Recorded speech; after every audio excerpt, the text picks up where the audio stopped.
നമസ്കാരം. സന്ദേശ് കലി കൂട്ടബലാത്സംഗ കേസിലെ പ്രധാന സാക്ഷിയായ ഭോലേനാഥ് ഘോഷ് സഞ്ചരിച്ചിരുന്ന വാഹനത്തിന് നേരെ ആക്രമണം. കേസിൽ ഷെയ്ഖ് ഷാജഹാനെതിരെ മൊഴി നൽകാൻ കോടതിയിലേക്ക് പോകുന്ന വഴിയാണ് സംഭവം.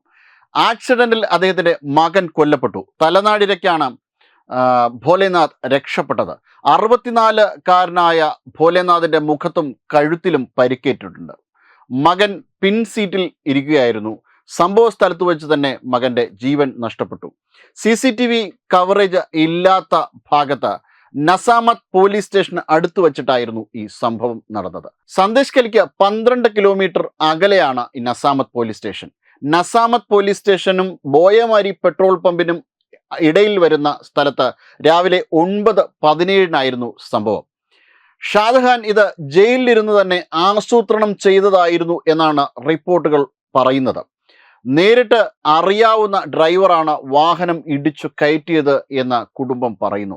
പോലീസ് ഇതുമായി ബന്ധപ്പെട്ട അട്ടിമറികൾ അന്വേഷിച്ചു വരികയാണ്. എന്നാൽ മമതാ ബാനർജിയുടെ പോലീസിന് എത്രമാത്രം അന്വേഷിക്കാൻ കഴിയും? കാരണം മമതയുടെ നിർദ്ദേശപ്രകാരമായിരിക്കുമല്ലോ ഇത്തരം കാര്യങ്ങളൊക്കെ നടന്നിട്ടുണ്ടാവുക. അതുമായി ബന്ധപ്പെട്ടുള്ള സംശയങ്ങൾ ഉയർന്നു കേൾക്കുന്നുണ്ട് പ്രദേശത്തു നിന്ന് തന്നെ.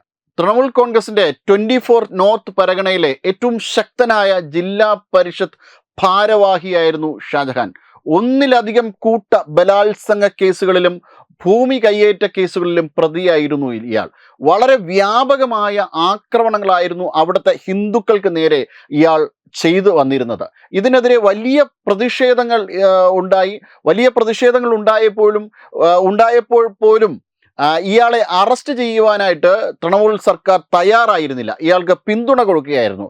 പക്ഷേ പ്രതിഷേധങ്ങൾ കനത്തപ്പോൾ ഇവരുടെ കയ്യിൽ നിൽക്കുന്നില്ല എന്നായപ്പോഴാണ് ഇയാളെ അറസ്റ്റ് ചെയ്യാൻ തന്നെ തൃണമൂൽ കോൺഗ്രസ് തയ്യാറായി. പിന്നീട് പാർട്ടിയിൽ നിന്ന് പുറത്താക്കുകയൊക്കെ ചെയ്തു. ഇപ്പോൾ ഹുമയൂൺ കബീറിനെ പുറത്താക്കിയതുപോലെ ഇത്തരമൊരു നാടകം തൃണമൂൽ കോൺഗ്രസ് കാലങ്ങളായി ചെയ്തു വരുന്നതാണ്. എന്തെങ്കിലുമൊക്കെ കുറ്റകൃത്യങ്ങൾ ചെയ്യുമ്പോൾ തങ്ങൾക്ക് ഒരു രീതിയിലും ഇവരെ ഡിഫെൻഡ് ചെയ്യാൻ പറ്റുന്നില്ല, പ്രതിരോധിക്കാൻ പറ്റുന്നില്ലാത്ത ഘട്ടങ്ങളിൽ ഇവരെ പാർട്ടിയിൽ നിന്ന് പുറത്താക്കുക, എന്നിട്ട് വേണ്ട രീതിയിലുള്ള സഹായങ്ങൾ ഇവർക്ക് കൊടുക്കുക എന്നത് തൃണമൂൽ കോൺഗ്രസിന്റെ ഒരു സ്ഥിരം പതിവ് കാഴ്ചയാണ്. 2024 വലിയ തെളിവുകളോടെ CBI ഇയാളെ അറസ്റ്റ് ചെയ്യുകയായിരുന്നു.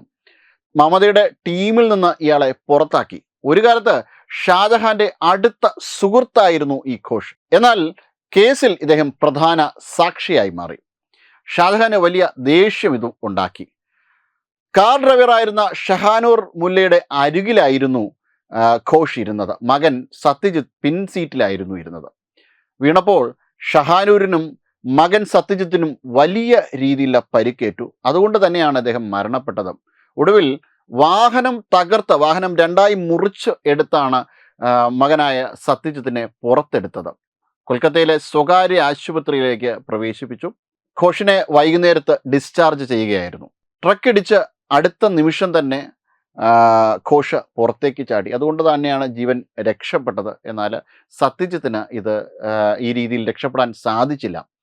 ഷാജഹാന്റെ പ്രധാനപ്പെട്ട കൂട്ടാളിയായിരുന്ന മുസ്ലിം ഷെയ്ഖ് ഇപ്പോഴും പഞ്ചായത്ത് സമിതി നേതാവാണ്. ഇയാളാണിത് പ്രധാനമായും പുറത്തുനിന്ന് ആസൂത്രണം ചെയ്തത് എന്നാണ് ഘോഷിന്റെ മൂത്ത മകനായ വിശ്വജിത്ത് ആരോപിക്കുന്നത്. സത്യത്തിൽ ഇതൊരു വലിയ ഭരണകൂടത്തിന്റെ കൂട്ടായ്മയുടെ ഭാഗത്തുനിന്നുണ്ടായ ഗൂഢാലോചനയുടെ ഭാഗമായിട്ടാണ് ഇത്തരത്തിലുള്ളൊരു ആക്രമണം ഘോഷിന് നേരെ നടന്നത് എന്നത് വ്യക്തമാണ്. കാരണം ഷെയ്ഖ് ഷാജഹാൻ അത്രത്തോളം തന്നെ ഭീകരനായ ഒരു വ്യക്തിയായിരുന്നു.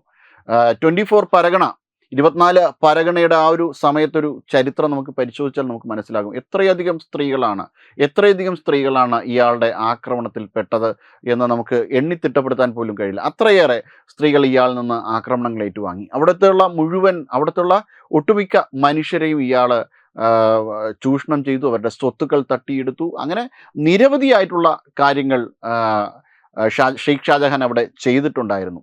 അവിടെ ബംഗ്ലാദേശിൽ നിന്ന് നുഴഞ്ഞു കയറി വരുന്ന മുസ്ലിങ്ങളാണ് ഷെയ്ഖ് ഷാജഹാൻ ഏറ്റവും അധികം പിന്തുണ കൊടുത്തിരുന്നത്.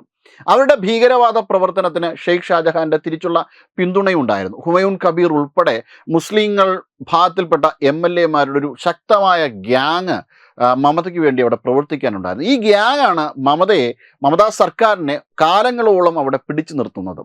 വലിയ ഗൂഢാലോചനയാണ് അവിടുത്തെ ഹിന്ദുക്കൾക്ക് നേരെ മമതാ സർക്കാർ, വലിയ രീതിയിലുള്ള ആക്രമണങ്ങളാണ് മമതാ സർക്കാർ അവിടുത്തെ ഹിന്ദുക്കൾക്ക് നേരെ അഴിച്ചുവിടുന്നത്. മുസ്ലിം ഭീകരവാദികളെ മുന്നിൽ നിർത്തി പിന്നിൽ നിന്ന് കളിക്കുകയാണ് തൃണമൂൽ കോൺഗ്രസ് ചെയ്തുകൊണ്ടിരിക്കുന്നത്. അതുകൊണ്ട് തന്നെയാണ് ഇപ്പോൾ SIR വന്നപ്പോൾ മമത അതിനെതിരെ ശക്തിയുക്തം വാദിച്ചത്. ഇപ്പോഴും അവിടുത്തെ മുസ്ലിം നുഴഞ്ഞുകയറ്റക്കാർക്ക് വേണ്ടിയിട്ട് മമത ശക്തമായിട്ട് നിലകൊള്ളുന്നതും. ഇത് ഒരിക്കലും അംഗീകരിച്ചു കൊടുക്കാൻ പറ്റില്ല ഒരു ജനാധിപത്യ രാജ്യത്തെ സംബന്ധിച്ചിടത്തോളം. ഒരു പ്രധാനപ്പെട്ട കേസിലെ പ്രധാനപ്പെട്ട സാക്ഷിയെയാണ് ഇപ്പോൾ നമുക്ക് നഷ്ടമായിരിക്കുന്നത്.